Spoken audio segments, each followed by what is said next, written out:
মানে কি হৈছে এই মাথাউৰিটো প্ৰতি বছৰে বনাই থাকে, প্ৰতি বছৰে ৰিপেয়াৰিং কিবা কিবি এটা হৈ থাকে, কিন্তু স্থায়ীভাৱে নোহোৱাৰ কাৰণে এই গতিটো হৈছে।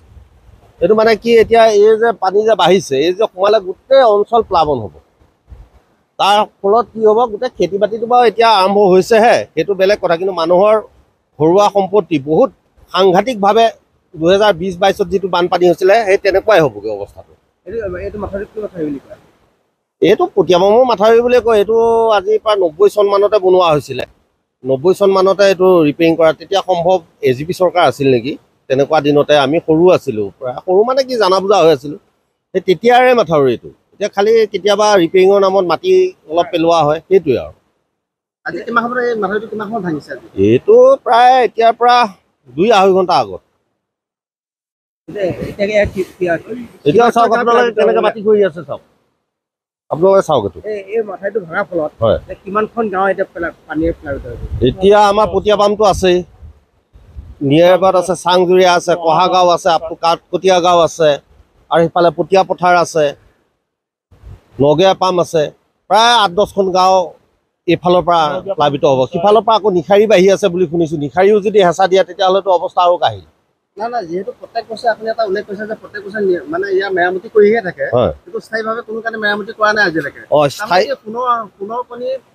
এইটোতো আগতেও বহুত ইঞ্জিনিয়াৰ আহি চাই গৈছে, দেখিছে, পটিয়াবামৰ বাতৰি আগতেও আপোনালোকে প্ৰকাশ কৰিছে যে গাড়ী উপঙি আছিলে। তাৰপিছতো তেওঁলোকে কি ভাবি কি হিচাপত পইচা দিছে আমি গম নাপাওঁ। এইটো এটা স্থায়ী সমাধান এটা লাগে। প্ৰতি বছৰে এনেকৈ ভুগি আছে ৰাইজে।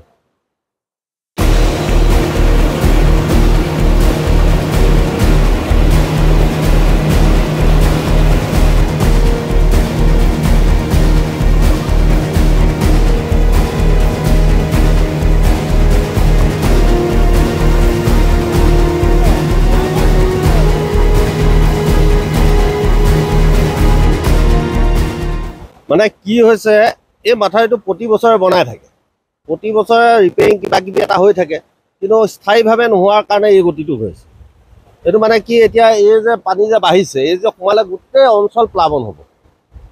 তাৰ ফলত কি হ'ব, গোটেই খেতি বাতিটো বাৰু এতিয়া আৰম্ভ হৈছেহে, সেইটো বেলেগ কথা, কিন্তু মানুহৰ ঘৰুৱা সম্পত্তি বহুত সাংঘাতিকভাৱে 2020-22ত যিটো বানপানী হৈছিলে সেই তেনেকুৱাই হ'বগৈ অৱস্থাটো। এইটো পটিয়াবামৰ মাথাউৰি বুলিয়ে কয়। এইটো আজিৰ পৰা 90 চন মানতে বনোৱা হৈছিলে। 90 চন মানতে এইটো ৰিপেয়াৰিং কৰা, তেতিয়া সম্ভৱ AGP চৰকাৰ আছিল নেকি, তেনেকুৱা দিনতে আমি সৰু আছিলোঁ, প্ৰায় সৰু মানে কি জানা বুজা হৈ আছিলোঁ। সেই তেতিয়াৰে মাথাউৰি এইটো, এতিয়া খালি কেতিয়াবা ৰিপেয়াৰিঙৰ নামত মাটি অলপ পেলোৱা হয়, সেইটোৱে আৰু। এইটো প্ৰায় এতিয়াৰ পৰা 2-2.5 ঘণ্টা আগত। এতিয়া চাওক আপোনালোকে কেনেকৈ মাটি কৰি আছে, চাওক আপোনালোকে চাওক। এতিয়া আমাৰ পটিয়াবামটো আছেই, নিয়াৰবাদ আছে, চাংজুৰীয়া আছে, কহাগাঁও আছে, কাঠকটীয়া গাঁও আছে, আৰু সিফালে পটীয়া পথাৰ আছে, নগেয়া পাম আছে, প্ৰায় 8-10খন গাঁও এইফালৰ পৰা প্লাবিত হ'ব। সিফালৰ পৰা আকৌ নিশাৰী বাঢ়ি আছে বুলি শুনিছোঁ। নিশাৰীও যদি হেঁচা দিয়ে তেতিয়াহ'লেতো অৱস্থা আৰু কাহিল। যিহেতু প্ৰত্যেক বছৰে আপুনি এটা উল্লেখ কৰিছে যে প্ৰত্যেক বছৰে মানে ইয়াৰ মেৰামতি কৰিহে থাকে, কিন্তু স্থায়ীভাৱে কোনো কাৰণে মেৰামতি কৰা নাই আজিলৈকে। এইটোতো আগতেও বহুত ইঞ্জিনিয়াৰ আহি চাই গৈছে, দেখিছে, পটিয়াবামৰ বাতৰি আগতেও আপোনালোকে প্ৰকাশ কৰিছে যে গাড়ী উপঙি আছিলে।